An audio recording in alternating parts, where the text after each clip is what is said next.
Bom dia, queridos. Estamos no Tratando a Alma em tempos de distanciamento, de isolamento social.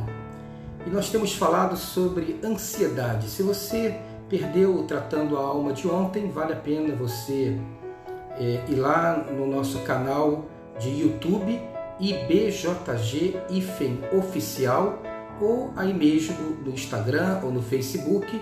Fica ali o registro, fica gravado, porque ali eu falei muita coisa e hoje eu vou dar continuidade a essa questão da ansiedade, que é comum a todos nós temos ansiedade. A ansiedade faz a vida acontecer, faz a vida se mover, faz o sangue girar, mas por vezes essa ansiedade ela fica exacerbada, ela toma um volume muito maior e coloca a gente em sofrimento.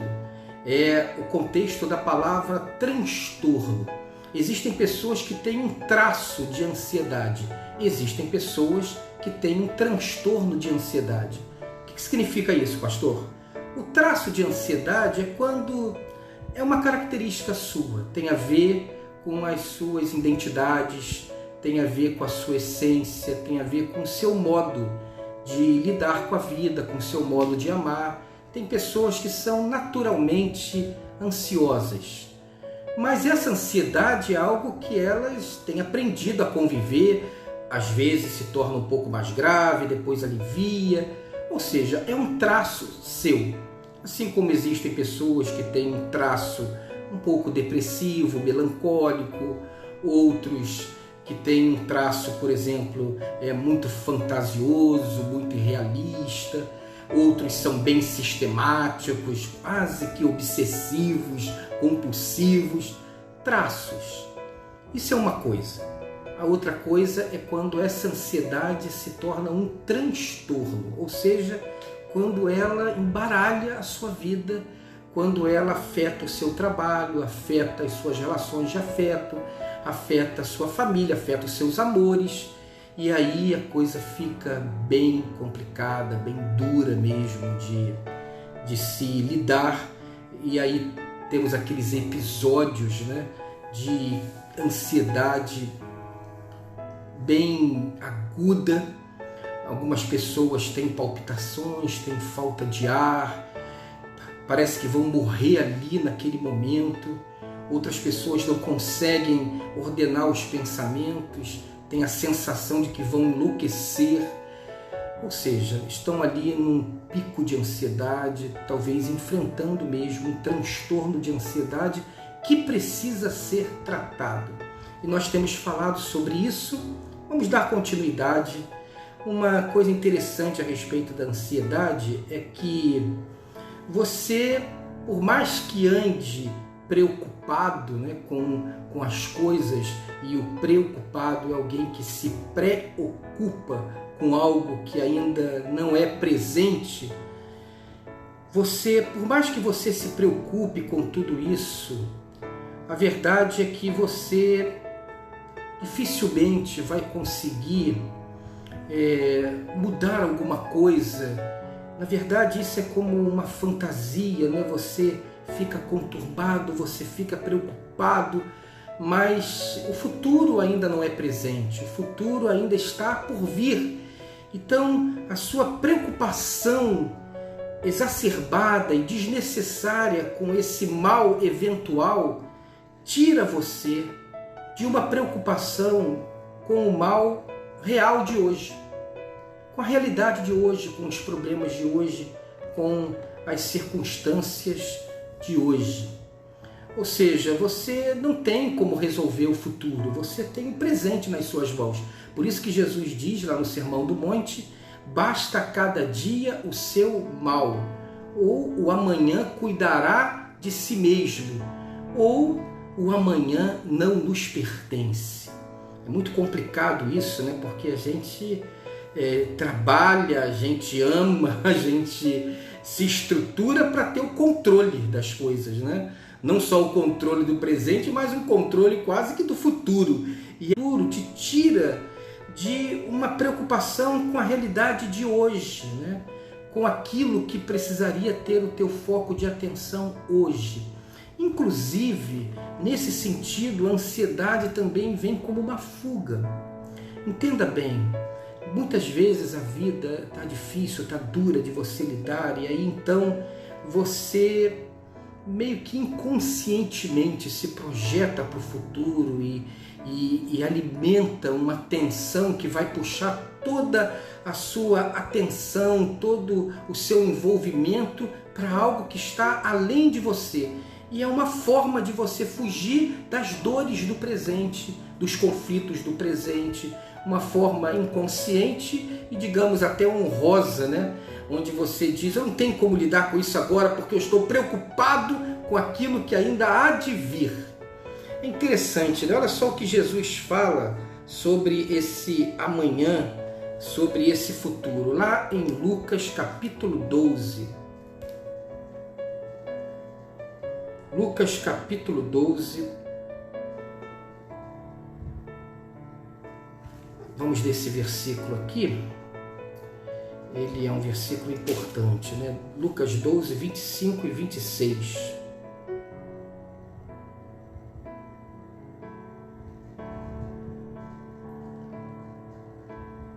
Olha só, diz assim: quem de vocês, por mais que se preocupe, pode acrescentar uma hora que seja à sua vida? Visto que vocês não podem sequer fazer uma coisa tão pequena, por que se preocupar com o restante? Então a preocupação tem essa dimensão, né? Ela nos tira do presente, ela nos ocupa com o futuro que ainda não aconteceu, ela também serve de fuga para uma realidade que às vezes está bem dura, está bem difícil. E Jesus vem nos dizer que o amanhã não nos pertence, basta cada dia o seu mal, cuide do hoje, ou seja, foque no hoje. É interessante porque a ansiedade, o pico de ansiedade, né, o transtorno de ansiedade, a ansiedade exacerbada, se caracteriza por isso mesmo, uma incapacidade de você ordenar os pensamentos, de você conseguir ter um foco, de você conseguir tratar a coisa com uma realidade, com um realismo que naquele momento lhe falta. E as preocupações, elas tiram a sua atenção, desorganizam o seu pensamento, por isso até essa sensação como de alguém que vai enlouquecer. Outra coisa interessante que a Bíblia vai nos falar é que a gente não tem, como cristão, dar lugar a uma preocupação com todas as coisas se a gente tem uma ferramenta maravilhosa que é a oração. Ou seja, você não pode andar preocupado com nada enquanto não aprender a orar a respeito de tudo. E é interessante isso porque a oração, ela realmente nos tira desse quarto do pânico, desse quarto da ansiedade exacerbada, desse quarto do desespero e nos coloca no quarto da oração. Ela nos tira do quarto do descontrole, do espaço do descontrole e nos coloca no espaço da oração, no espaço da ordenação dos sentimentos. E é o momento em que você, pela fé, precisa reconhecer aquilo que Deus é, aquilo que Deus fez e aquilo que Deus faz na sua vida. Lançar sobre Ele a sua ansiedade, aquilo que Jesus mesmo disse, né? Vinde a mim todos que estão cansados e oprimidos e eu vos aliviarei. E Pedro vai falar isso, lance sobre Ele toda a vossa ansiedade, 1 Pedro 5, 7. Lançar sobre Ele. Então a oração é esse momento meio catártico, onde você coloca a sua ansiedade diante de Deus, onde você fala. E olha, por incrível que pareça, só em você falar, só em você começar a dar voz, começar a dar palavra, aquilo que está no seu coração e se derramar diante de Deus, ali você abre um espaço, abre um canal pela oração da graça de Deus na sua vida. e o Espírito Santo começa a trabalhar os seus sentimentos e os seus pensamentos. É uma experiência sobrenatural da oração. Deixa eu abrir um parênteses aqui, você precisa entender isso. Orar não é falar com você mesmo. Orar não é um desabafo. Orar não é você sentar no divã e falar para o espelho. Orar não é falar para uma névoa. Orar é um ato de relação com Deus. As pessoas que não têm o Espírito Santo não vão entender o que eu estou falando, mas a nossa relação com Deus é concreta. A nossa relação com Deus, ela não é fantasiosa, ela não é abstrata. Todos nós, se pararmos e nos dedicarmos à oração, a conversar com Deus, a lançar sobre Ele, a lançar nos colos de Jesus a sua ansiedade, terá experiências maravilhosas com a paz de Deus, com a ordenação de Deus, com a visitação do Espírito Santo na nossa vida. É a concretude da fé. É alguma coisa que, por mais que eu fale em teoria, só vai entender se você vivenciar isso. Isso você só vai vivenciar se você se permitir.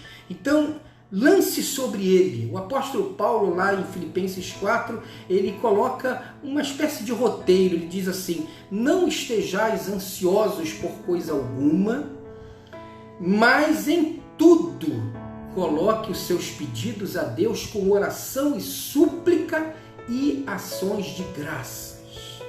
Ou seja, colocar a Deus tudo. Então não tem que ter vergonha, colocar a Deus tudo. Muito cuidado com esse sentimento de culpa que te aprisiona, te acorrenta, com essa coisa que está sempre querendo dizer que você está errado, ou com essa cobrança sem cabimento, porque ela não parte de Deus, de que você não tem fé. Nós recentemente falamos sobre isso. Não existe ausência de fé, não existe isso. Existe fé, por menor que seja, se ela está sobre Jesus, ela pode ser como um grão de mostarda, fará mover montanhas. Não existe isso. Deus nos conhece, Deus sabe que nós somos pó, Deus sabe que nós somos incompletos, Deus sabe das nossas limitações, Deus nos amou assim, Deus nos amou nas nossas incongruências. Então, deixa de lado essa coisa de culpa, de cobrança, sai disso. E só abre e coloca tudo para Deus. E aí Paulo vai falar, ore por tudo, com ações de graças.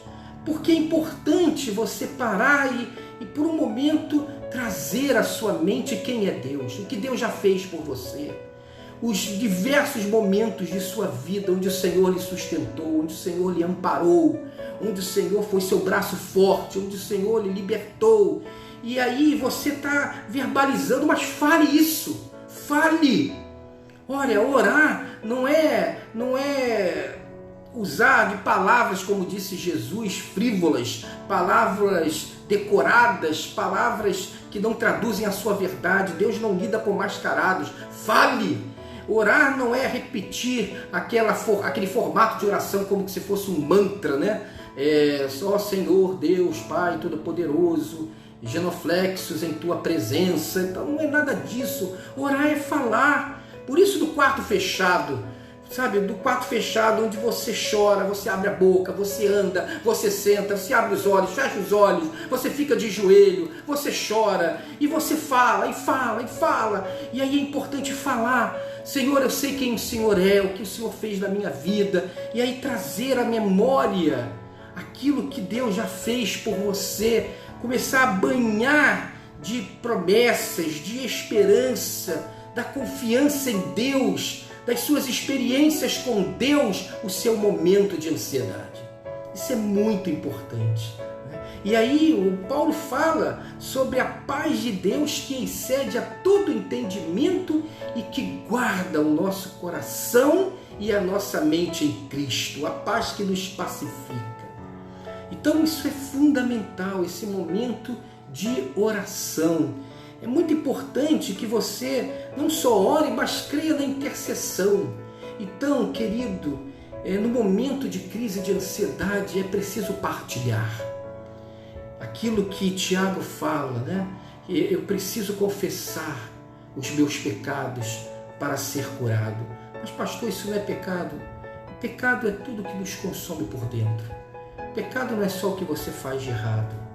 A palavra pecado, ela tem uma conotação muito maior, de desencontro.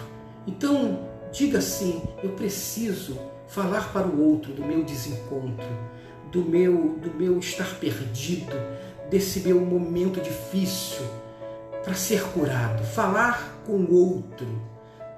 Falar com o outro. E aí, crer na intercessão dele. Muitas vezes orar é algo que a gente ora com o outro. A gente ora e o outro orando conosco. Então, é sempre bom nesses momentos de ansiedade buscar a ajuda de alguém em oração. Não é todo mundo, não é, olha, pastor, peça para todos orarem, né? Todos orarem é a mesma coisa que ninguém orar. É falar diretamente. Você pode orar por mim, alguém que você possa abrir um pouco, falar no seu momento e pedir: ore por mim, esteja orando por mim. E no momento que você estiver orando, você vai ter essa consciência espiritual de que esse outro está orando por você também. Vejam só o que diz a Bíblia lá no Salmo 94. Salmo 94, versículo 19. Quando a ansiedade já me dominava no íntimo, o teu consolo trouxe alívio à minha alma. Quando a ansiedade já me dominava no íntimo, o teu consolo trouxe alívio à minha alma. Esse momento de oração é um momento que tem que ser cuidado. Então eu quero lhe falar um pouquinho sobre uma técnica agora que você pode fazer nesses momentos de pico e desses momentos também de oração. Existe um rabino que diz que às vezes a vida está tão agitada que o corpo vai na frente da alma, sabe? O corpo chega primeiro no trabalho, a alma ainda está ali no metrô, né? O corpo está quilômetros à frente e a gente precisa parar o corpo para a alma chegar de novo, para a gente se sentir relativamente inteiro. E existe uma técnica que é simples, que é uma técnica de respiração. Todos nós deveríamos fazer isso quando a gente sente que a ansiedade está tomando conta e também quando a gente precisa serenar um pouco e até para nos preparar para a oração. Como consiste essa técnica?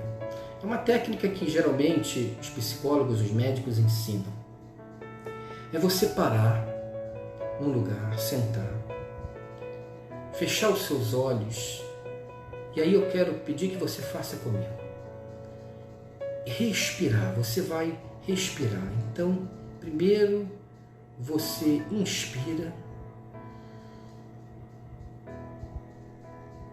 enchendo o seu peito de ar, mas é como se você acompanhasse o ar entrando, ocupando o seu pulmão. E depois você solta, você expira lentamente. Então vamos lá, olha.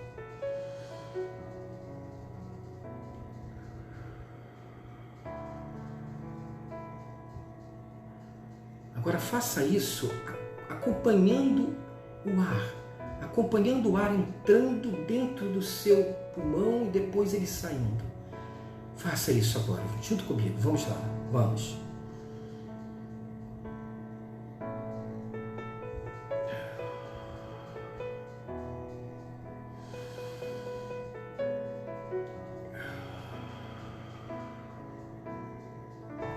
Preste atenção. Você vai fazer isso uma vez, 2, 3, 4, 10 vezes, 20 vezes. Esse ato de respirar e acompanhando o ar vai meio que desligando a sua mente. É incrível, né? Assim como a mente afeta o corpo, porque quando você está numa ansiedade, você não tem um pico de ansiedade, a palpitação, você não tem um calafrio, as mãos suando, não é verdade? Você não tem muitas vezes uma taquicardia, não é? Você não perde o sono. Então, assim como a ansiedade mexe com o corpo também afeta a mente. Quando você começa a fazer essa respiração lentamente, acompanhando o ar, e você faz 1, 2, 3, 10, 20, em dado momento a sua mente desliga. É como se aqueles pensamentos que estavam ali ocupando a sua mente, naquele momento eles desligassem. É o corpo dando uma regulada na mente.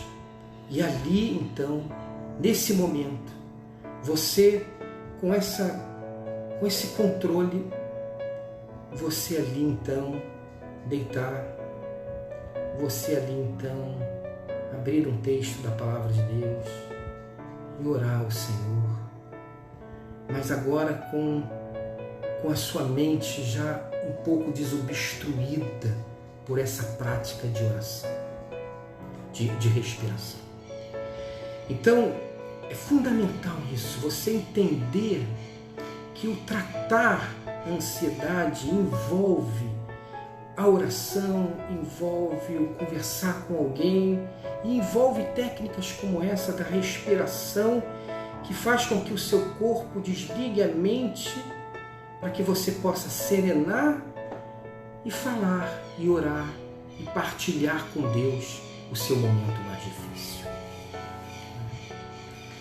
E se isso, mesmo assim, persistir, não no mesmo dia, mas no outro dia voltar novamente, refaça a respiração, refaça o seu momento de oração, busque alguém para partilhar. Mas, pastores, se isso estiver de uma forma descontrolada, onde mesmo com essas técnicas eu não consigo, porque em geral você vai conseguir se controlar bastante, e através da prática dessa respiração que eu ensinei nos momentos de crise, quando você se isola para respirar, da prática da oração e da conversa com um ou outro que você confie para partilhar a sua dor e para que ele interceda por você. Ou seja, nesse ato de respirar e falar, de orar e partilhar, de dividir, lançando sobre Jesus a sua ansiedade, mas de contar com o socorro do outro, em geral você vai superar. Agora, se você não superar, entenda bem, Deus, na sua graça maravilhosa, Ele nos deu o Evangelho, sua expressão maior de graça e de amor. Ele nos deu a palavra de Deus, Ele nos deu uma família, Ele nos deu amigos, Ele nos deu a nossa igreja, mas Ele também nos deu profissionais, que são os psicólogos, os psicanalistas, e nos deu a medicina. Muitas vezes procurar então um profissional, porque isso está um pouco fora de controle demais, está realmente transtornando o seu trabalho e sua família, é uma providência de Deus. Porque esse profissional, o psicólogo, o psicanalista, vai lhe acolher, vai lhe ajudar a falar sobre isso, e é incrível como a palavra cura, porque a mente é feita de palavras e a mente é que cura a mente. O remédio que muitas vezes o médico vai receitar, também expressão da graça de Deus, também bênção de Deus sobre a nossa vida. O remédio, ele vai nos atenuar os sintomas que às vezes estão meio que insuportáveis, mas ele não vai nos curar. O que vai curar a nossa mente é a nossa mente. O que vai curar a nossa mente é esse momento de partilha, seja com um amigo, seja no momento exacerbado com um profissional competente, e também em oração, quando a gente partilha em oração com Deus. A ansiedade é comum e todos nós podemos enfrentar um pico de ansiedade na vida, mas ela pode sim ser controlada, pode sim ser tratada e pode deixar de fazer parte da nossa história de vida, das nossas relações de afeto, do nosso modo de amar e viver do mundo. Quero deixar então, para finalizar, esse último versículo que li, do Salmo 94,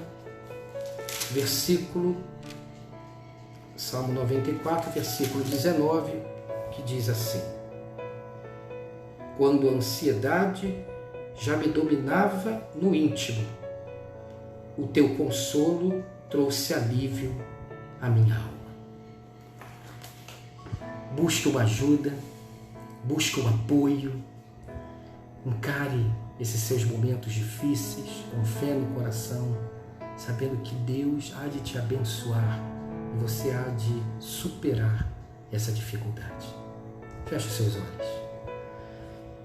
Pai querido, visita, Senhor, a vida de todos que estão partilhando dessa palavra, principalmente aqueles que têm enfrentado episódios de ansiedade, que têm enfrentado uma luta dura contra a ansiedade. Ó Pai, que o Senhor os visite agora com a sua graça, com a sua bondade, com aquilo, Pai, que a Tua Palavra nos diz, o Espírito Santo que pacifica, guarda a nossa mente e o nosso coração.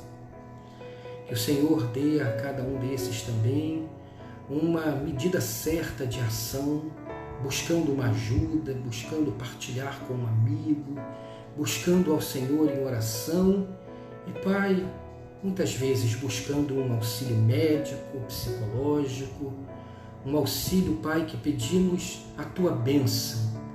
Ó Deus, que o Senhor abençoe todo tipo de tratamento, mas que esse querido que está enfrentando essa luta possa superá-lo, no nome de Jesus. Ó Deus, tira todo tipo de sentimento de culpa, de sentimento nocivo de que essa ansiedade é algo que tem a ver com falta de fé, com falta de maturidade. Muito pelo contrário, Senhor. Pacifica esse coração, dá a ele a convicção de que o Senhor está ao seu lado, mesmo nesse momento difícil, que ele superará. Em nome de Jesus. Amém.